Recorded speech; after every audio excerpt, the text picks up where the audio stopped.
Garg sir, अगला question आप ही से। अच्छा कि सर, इस तरीके की जबरदस्त रैंक लाने के लिए किन चीजों की जरूरत पड़ती है? सर, मैं पहली चीज़ तो हमेशा ही कहूँगा, मतलब हमने इस क्वेश्चन जो आपने पूछा है इसके कई सारे पार्ट्स हम ऑलरेडी ले चुके हैं, लेकिन मुझे हमेशा फील हुआ ऐसा कैसे हुआ, मैं इस क्वेश्चन इस एक चीज़ पे और रोशनी डालना चाहूँगा कि पिछले 10 साल 12 साल जितने भी साल में, अगर मुझे काउंट भी नहीं पता है पिछले कितने सालों में, जब से मेंस भी स्टार्ट हुई और जब से परसेंटाइल सिस्टम है ये, कोई भी इंस्टीट्यूट स्टेट में नहीं रहा जिसने 100 परसेंटाइल दिया, और कैटलाइजर ऐसा रहा जिसका ये केशव से सेकेंड स्टूडेंट जो 100 परसेंटाइल दे रहा है। तो कहीं ना कहीं कोई ऐसी चीज़ है सिस्टम में जो ये कर पाती है। आज हम कई बार ये नाम सुनते हैं कई कोचिंग्स की, उनके पास इतने बच्चे हैं, इतने स्टूडेंट्स को पढ़ा रहे हैं, तो वो क्यों नहीं हो पा रहा है? तो ऑब्वियसली एक सिस्टम ऐसा है जो इन बच्चों की एक ग्रूमिंग की प्रोसेस को आगे ले जा रहा है, जिसमें एक सबसे बड़ा फैक्टर है कि किसी भी बच्चे को ये ना बोल देना कि तुम कमज़ोर हो या तुम उतना नहीं जा सकते। ये हमने कभी भी नहीं रखा। कोई भी किसी भी लेवल का बच्चा हो, हम हमेशा कहते हैं कि आप अपने प्रयास रखो। बात आती है कि इस लेवल तक जाने के लिए इनको हमेशा हमारी एक्सेस रही।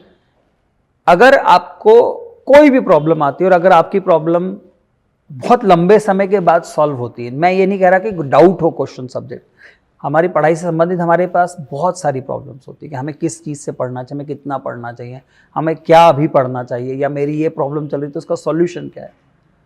तो जो मेंटर्स का एक्सेस है वो स्टूडेंट के लिए बहुत इजी होना चाहिए।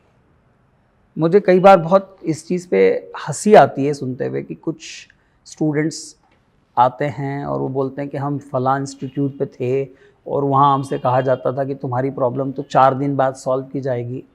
तो मैं ये कहता हूँ कि 4 दिन तक वो स्टूडेंट फिर क्या करेगा उस दौरान?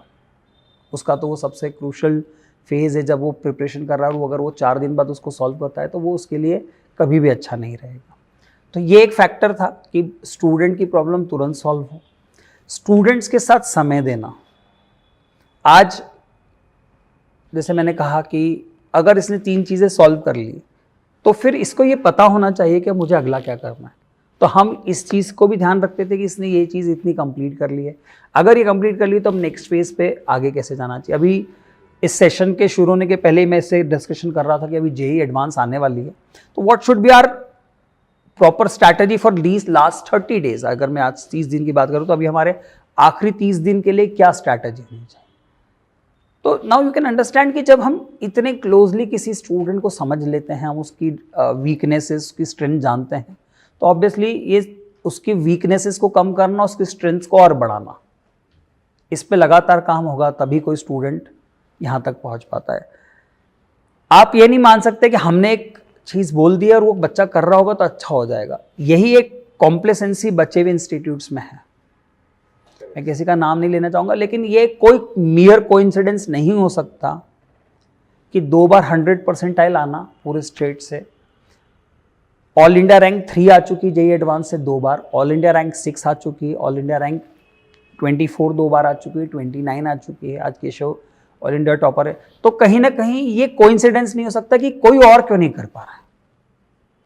It's not a मियर coincidence. तो कहीं ना कहीं कोई मिसिंग लिंक है जो शायद दूसरे नहीं कर पा रहे, और कैटलाइजर इस चीज़ पे बहुत ज़्यादा फोकस करता है कि हम अपने हर बच्चे को जिस लेवल पे वो जा सकता है, हम हमेशा क्लियर करते हैं कि हम हर बच्चे को आईआईटी नहीं पहुंचा सकते, क्योंकि जो ये बोलता है वो बिल्कुल गलत बोलता है। पर हम ये ज़रूर बोलते हैं कि आज वो जिस स्तर पर है, हमारे पूरे प्रयास होंगे कि उस स्तर से ऊपर है।